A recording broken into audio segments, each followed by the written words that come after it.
Welcome to the channel about news from around the world. While you subscribe and like it, we're going to start.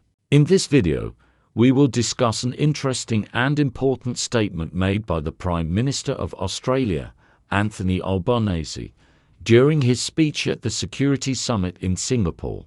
The Australian leader noted that other countries should not impose their will on Australia when it looks to the north. In other words, Anthony Albanese was hinting that the US authorities should no longer pressure the Australian government to join a military bloc against China.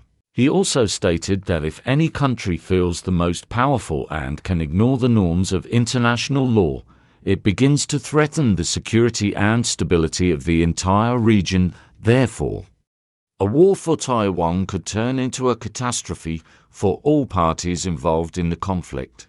These words may indicate Australia's possible intention to withdraw from the AUKUS military alliance established in the fall of 2021 by the United States, Great Britain, and Australia for military containment of China.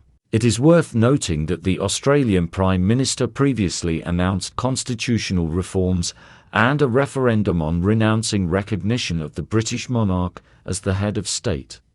The Guardian reported this last fall.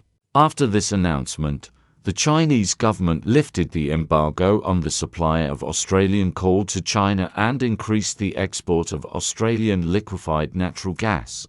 As a result, in 2022, Australia became the largest gas supplier to China and may soon become the largest coal supplier to this country again. Australia exports coal, gas, uranium, gold, and precious metals to China, receiving a significant portion of its export earnings. Apparently, the prospects for economic cooperation with China are more important for Australia than military cooperation with the US and the UK, which may lead to the likely dissolution of the military alliance between the US and Australia. This is evidenced by the fact that in mid-May, CNN reported the cancellation of the Quad Security Summit with the participation of the US. The real reason for this may have been the unwillingness of the leadership of Australia and India to join an American military initiative aimed at countering China. Thank you for watching. If you're interested, subscribe and leave a comment.